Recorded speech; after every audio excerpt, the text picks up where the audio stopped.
Olá, esse é o Geração Z. Aqui no programa a gente conversa com os jovens empreendedores que querem fazer a diferença. Mas hoje vamos conversar sobre como a nossa geração aprende e ensina de formas diferentes das gerações anteriores. A gente começa aqui com uma professora que percebeu que existia uma distância muito grande entre a forma como ela e os colegas professores estavam ensinando e o que os alunos esperavam das aulas. Foi assim que a Beatriz Bonadin criou uma comunidade chamada Professor Z, Professor das Novas Gerações, que hoje reúne mais de 1.500 professores. Oi, Beatriz, seja bem-vinda ao programa. Olá, bom dia. Pode me Obrigada. explicar um pouco sobre como funciona essa plataforma? Então, muito bem, Roberta. Essa plataforma, na verdade, é um simples grupo no WhatsApp que eu iniciei ele com o objetivo de compartilhar conhecimento, justamente porque eu entendi que eu estava dando aula para a geração Z e que eu não estava conseguindo atender os desejos dessas novas gerações, as dúvidas que eles vinham, o universo onde eles viviam parecia que estava muito distante do que realmente eu estava indo ensinar. E foi aí quando eu comecei a estudar, a compartilhar com os meus colegas professores e depois surgiu um grupo no WhatsApp para a gente compartilhar conhecimento. E esse grupo foi crescendo e tomando proporções que eu jamais imaginava. É um grupo, então, onde toda segunda-feira eu dou uma aula gratuita, inclusive às 10 da manhã. Então, eu estava em aula e eu compartilhando conhecimento sobre inovação na educação, sobre como cada geração aprende, sobre os perfis de aprendizagem, sobre como a gente realmente pode ser mais assertivo com os estudantes. E junto a isso também veio a inteligência artificial, onde eu comecei a compartilhar também sobre o uso da inteligência artificial e comecei a ver que realmente a inteligência artificial também nos dá muito suporte em como atender essas novas gerações de estudantes. Que às vezes é difícil quando a gente olha para o comportamento, para o perfil de aprendizagem deles.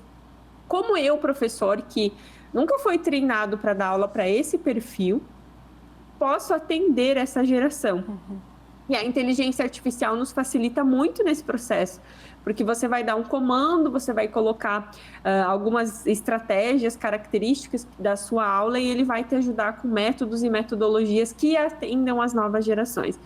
Então, essa comunidade, ela tem hoje, como você muito bem falou, são mais de 1.500 professores e toda segunda-feira tem uma aula gratuita para eles. Além disso, hoje eu tenho alguns produtos também que atendem esses professores, como mentoria, onde a gente aborda muito a inovação na educação e também um curso de inteligência artificial para professores.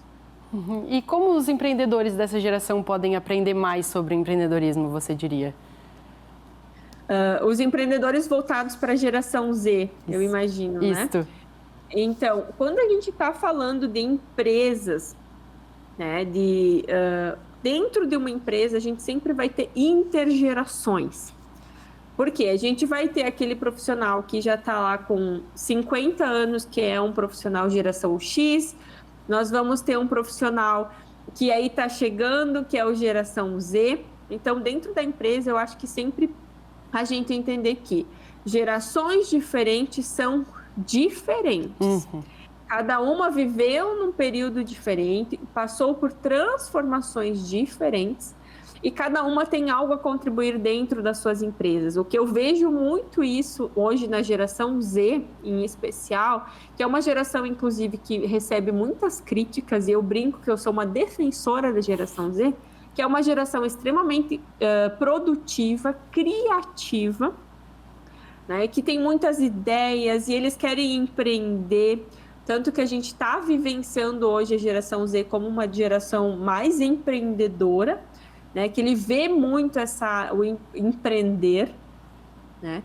Então, eu vejo que hoje você entender que você tem, sim, habilidades e competências diferentes entre as gerações dentro de uma empresa, eu acho que já é meio caminho andado. E como o indivíduo geração X ou geração Y pode juntar o seu conhecimento com a geração Z, e produzir ainda mais e melhor dentro de uma empresa, porque cada um tem suas habilidades e competências, porque viveram momentos e transformações diferentes. Uma coisa que eu vejo muito com tecnologia, né? Geração Z é a geração da tecnologia, nunca viveram sem tecnologia. E aí a gente parte do princípio, muitas vezes, outras gerações, que eles já sabem tudo. Que já sabem tudo sobre computador, que já sabem tudo sobre os sistemas, os softwares. E muitas vezes não, sim, é uma geração de tecnologia, mas tem algumas coisas que não são do seu dia a dia.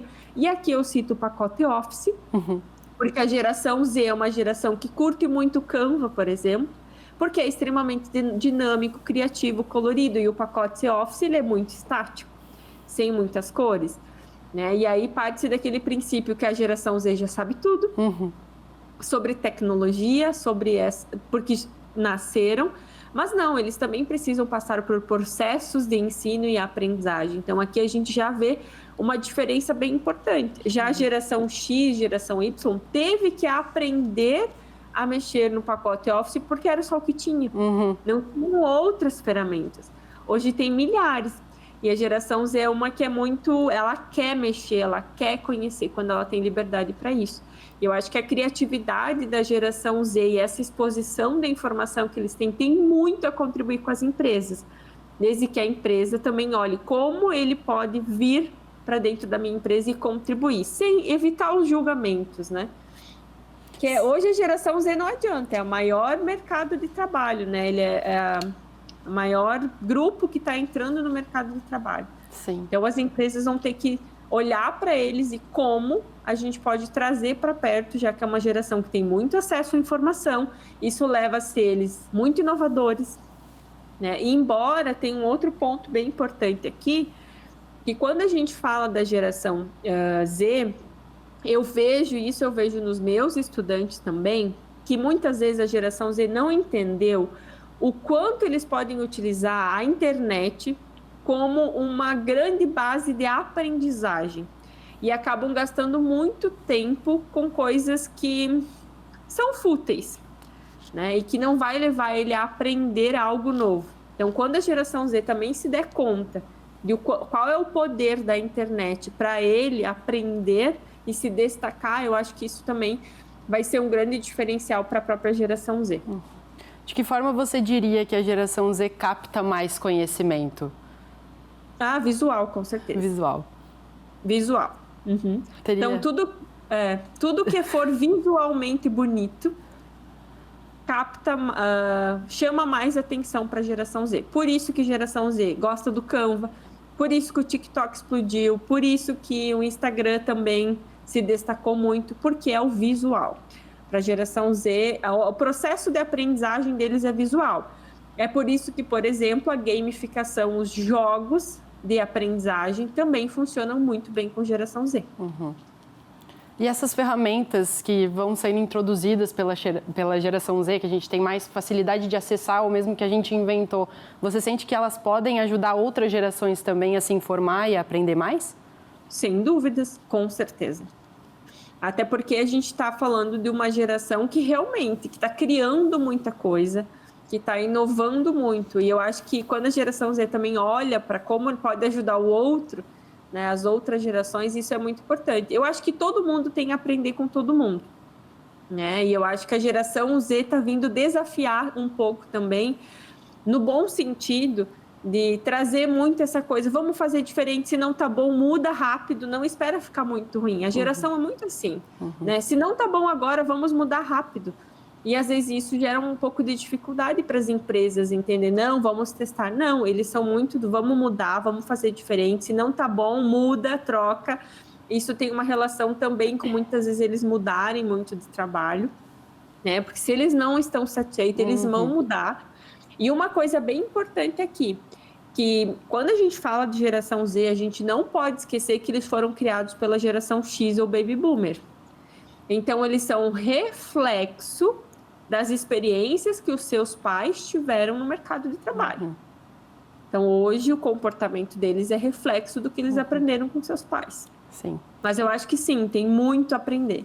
Sim. Muito. Assim como a geração Z também tem muito a aprender com geração X, sim, Baby Boomer, geração Y, né? Sim. Por isso que eu falo muito, gerações diferentes são diferentes, não são melhores nem piores, são diferentes. Sim. É bem interessante de pensar, porque hoje em dia a gente não se contenta mais com o desconfortável, né? A gente está sempre querendo, não, peraí, vamos mudar uma coisa, vamos trocar isso de lugar, porque às vezes não combina mais.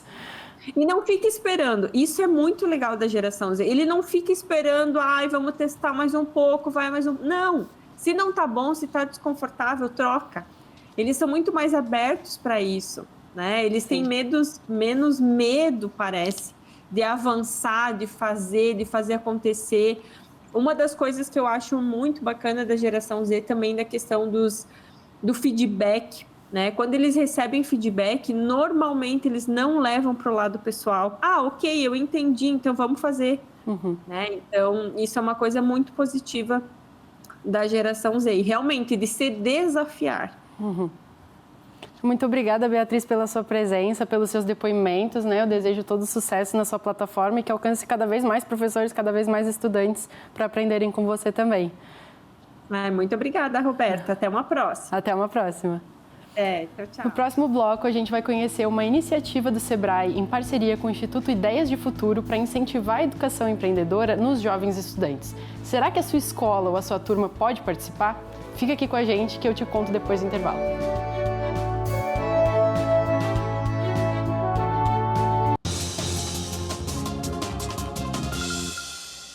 Estamos de volta com Geração Z e hoje o programa está um pouco diferente. Estamos conversando sobre como os jovens acessam a educação de forma diferente das gerações anteriores. E sabendo dessa necessidade, o Sebrae criou, junto com o Instituto Ideias de Futuro, o desafio Liga Jovem, que contou com mais de 5.000 estudantes em sua primeira edição. Para a gente entender mais sobre esse processo, esse desafio, a gente trouxe aqui, para conversar com a gente, o diretor do Instituto Ideias de Futuro, Camilo Santos. Seja bem-vindo ao programa, muito obrigada pela sua participação. Eu queria saber um pouco mais sobre esse projeto. Pode me contar como surgiu essa ideia? Claro. Primeiro, muito obrigado pelo convite. É um prazer poder estar aqui com vocês, falando sobre o Desafio Liga Jovem. A gente está muito feliz, até porque a gente está nessa fase de divulgação, viajando o Brasil inteiro. Então, o Desafio Liga Jovem está na sua segunda edição, como você bem colocou. A gente tem um objetivo bem maior, né, de alcançar muitos outros alunos nesse ano. O Desafio Liga Jovem ele já está sendo conhecido e reconhecido como a maior competição de empreendedorismo tecnológico na escola. O formato com que o Desafio Liga Jovem acontece, como o próprio nome diz, é um formato de desafio, de competição. E nesse ano, a gente também tem uma novidade, que é a ampliação das categorias. Então, no último ano, a gente teve as categorias do ensino fundamental e médio, e nesse ano a gente também colocou uma outra categoria específica para o ensino profissional e uma outra categoria específica para os universitários. Então, a gente está muito feliz, as inscrições estão abertas desde o final de março, ficam abertas até 7 de junho, e a cada semana a gente está fazendo a divulgação e uma abertura oficial em 4 estados. E aí até queria já colocar para vocês, que são de Santa Catarina, que na semana do dia 6 a 10 de maio, a gente vai estar fazendo esse lançamento oficial, presencial, também aí na região de vocês. Muito legal. Quais foram os destaques da primeira edição que você pode nos dizer, assim? Legal. Olha, os destaques foram, primeiro, que a gente teve um engajamento muito bom dos alunos, então a gente tinha uma ideia de atingir esse número de 5.000 alunos, 6.000 alunos, foi nessa faixa. E o que nos chamou muita atenção foi a gente conseguiu chegar em praticamente todas as regiões do Brasil. Então, quando a gente fala, por exemplo, dos grupos que ganharam, que chegaram até a final, a gente teve uma mescla aí entre Norte, Nordeste, Sudeste, Sul, e isso para a gente é um grande destaque, tanto que nessa edição a gente está fazendo as divulgações presenciais nos 27 estados do Brasil, né? Então, eu diria que o grande destaque foi, junto com o Sebrae, porque é fundamental, né? O programa, a iniciativa é do Sebrae e nós, do Instituto Ideias de Futuro, entramos como o parceiro para operacionalizar isso tudo e poder chegar em todas as capitais, ou melhor, em todos os estados do Brasil, é algo que nem todos os programas ou todas as iniciativas de educação ainda conseguem. Então, para a gente, eu diria que foi um grande destaque e que a gente está focando ainda também nessa edição. Chegar em todos os estados para que a gente tenha grupos inscritos em todos os estados do Brasil. E quais são as categorias? Você mencionou que tem algumas novas esse ano. pode explicar um pouco mais como funciona, quais elas são e tudo mais? Legal, claro. Bom, a primeira categoria que nós temos é a categoria destinada ao ensino fundamental. Essa categoria, ela permite que alunos do 8º e do 9º ano se inscrevam. Depois, a gente tem a categoria para o ensino médio, que vai do 1º ao 3º ano do ensino médio. Depois, a próxima categoria é a categoria para o ensino profissional, técnico. E, por fim, a categoria universitária. E aí tem um ponto importante de já sinalizar aqui, quando eu falo que a categoria fundamental é do 8º e 9º ano, a gente entende que os alunos podem fazer grupos, né? Com alunos do 8º e do 9º. Então, eu não preciso, não é uma regra fazer um grupo apenas com a galera do 8º ano ou com a galera do 9º ano. A mesma coisa para o ensino médio. Se eu tenho um amigo do 3º ano e eu estou no 1º ano, eu posso fazer um grupo, seria muito legal, inclusive, ter um grupo com essa mescla. E a competição em si, ela sempre vai acontecer entre as categorias. Então, o ensino fundamental nunca vai competir com o médio, que nunca vai competir com o profissional e assim por diante. E é uma regra também para participar do Desafio Liga Jovem que esses alunos, esses estudantes criem grupos. Então é fundamental criar o seu grupo, que vai de 2 a 5 estudantes, e chamar também um orientador, que pode ser um professor ou um agente da educação ali daquela instituição, para compor o grupo. Então a gente incentiva que esses grupos sejam o mais homogêneos possível, né? Então se eu tiver pessoas com conhecimentos diferentes, até de anos diferentes, de períodos diferentes, que agreguem, isso a gente vê com muito bons olhos, isso é muito legal. É bastante até para incentivar o trabalho em equipe, né? Que a gente tem que ter com as pessoas, saber trabalhar e tudo mais. Não, e até bom lembrar desse ponto, né? A espinha dorsal do Desafio Liga Jovem são as competências empreendedoras, né? Só para dar um contexto, as competências empreendedoras é algo que a unidade de educação empreendedora do Sebrae se pautou, se inspirou para criar também o Desafio Liga Jovem. E quando a gente olha para as competências empreendedoras, uma das principais é justamente o trabalho em equipe. E aí o que eu tenho dito também para os alunos nas escolas que eu tenho passado? Nessa idade que a gente está estudando, geralmente a gente monta o grupo por afinidade. Então eu vou sempre escolher a galera que está ali comigo, que gosta do que eu gosto, que torce para o mesmo time e etc. Só que quando a gente chega no mundo real, né, vamos dizer assim, na profissional, dificilmente eu vou ter a oportunidade de escolher quem vai ser meu chefe ou quem vai ser meu parceiro de trabalho. Então, quando a gente traz uma dessas competências empreendedoras, que é o trabalho em equipe, a gente dá esse norte, dá essa recomendação para os alunos, né? Não criem grupos apenas por afinidade, porque lá na frente, quando vocês forem ingressar no mercado de trabalho, isso vai ser bastante relevante. E claro, quando você trabalha em grupo, você também desenvolve a comunicação. Você tem que se comunicar com a galera, você tem que falar, você tem que marcar horário.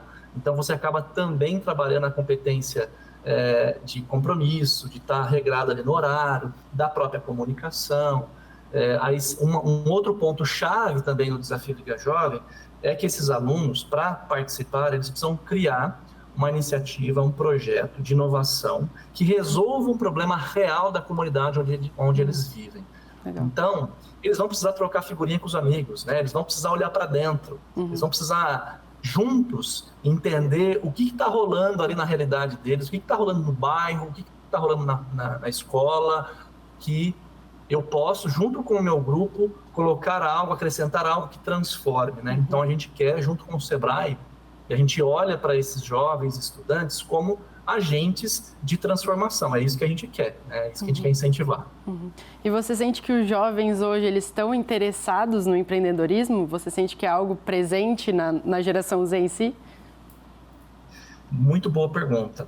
Eu vejo que, assim, o interesse existe, mas a galera jovem, eles precisam de incentivo e acho que a gente precisa se comunicar muito bem com eles. Então, quando eu coloco, se eu simplesmente oferecer o tema empreendedorismo em sala de aula, sem muito contexto, talvez o engajamento não seja muito grande. Agora, quando eu coloco empreendedorismo dentro de um contexto, de um desafio, com começo, meio e fim, com prêmios, né, que vão desde celulares a smartwatch, valores em dinheiro, até uma viagem com tudo pago para a Europa, começa a ficar muito mais interessante. Eu tô até com vontade, assim. Exatamente, né? Eu quero ir, pô. E outra coisa é que, assim, a gente coloca dentro do Desafio Liga Jovem, esses estudantes como protagonistas. Então, eles têm que ter a ideia, né? Eles têm que olhar para a realidade deles e propor uma iniciativa inovadora que resolva esse problema. Ah, mas tem a participação de um orientador. Sim, mas ele é um orientador.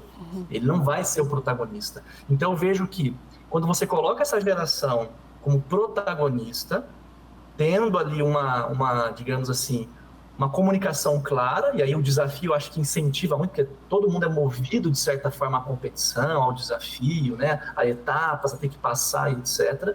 Quando você traz esses elementos, o tema empreendedorismo agrega muito mais significado, que nem aquela questão assim, né?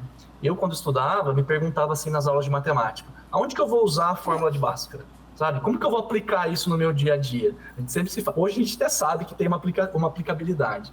Então, quer dizer, mostrar para os alunos que, através da ideia deles, através dessa avaliação pessoal deles da realidade, e que eles podem ser esse agente de mudança, ou seja, com as próprias mãos, eles vão criar algo, isso valoriza, né? Valoriza cada um que está ali naquele grupo. Então, eu acho que isso é um elemento chave para qualquer professor, para qualquer instituição que queira engajar seus alunos em alguma causa, né, em algum tema. Então, quando você mostra para esses jovens que existe uma causa ali por trás, nobre, que tem a ver com impactar o lugar onde você mora, e que atrelado a tudo isso, tem uma competição, tem prêmios, você vai conhecer pessoas novas, você vai viajar e etc. Eu acho que quando a gente junta tudo isso, a coisa fica bem mais interessante, né?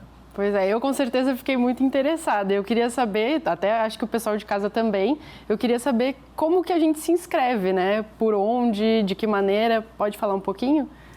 Claro. Inclusive tem que se inscrever rápido, hoje, de preferência. Olha, para se inscrever, o primeiro passo é entrar no nosso site, que é desafioligajovem.com.br. Ali tem todas as instruções, basta clicar no link, no botão para se inscrever. E aí, a gente sempre recomenda que essa inscrição seja feita rápida, porque a gente tem um teto, digamos assim, de inscrições. Então, as inscrições vão, a princípio, até dia 7 de junho, mas, caso a gente atinja o número máximo de inscritos, a gente pode ter que fechar essas inscrições. Então, é importante se inscrever rápido. E aí, uma outra regra importante é, se inscreva, né? Ah, mas... Poxa, Camila, eu não tenho ainda a ideia formulada, eu não sei exatamente o que eu vou fazer. Preciso ter a ideia primeiro, organizar meu grupo para depois me inscrever? Não, se inscreva, simplesmente se inscreva.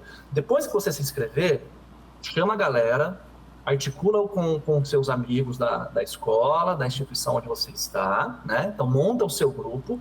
A partir disso, uma vez que você se cadastrou, você dispara o convite para essas pessoas que você quer que componham o seu grupo. Então, você pode disparar esse convite via WhatsApp, via e-mail, seus colegas entram, e aí lembrando, de 2 a 5 estudantes, né? No mínimo 2 estudantes, no máximo 5.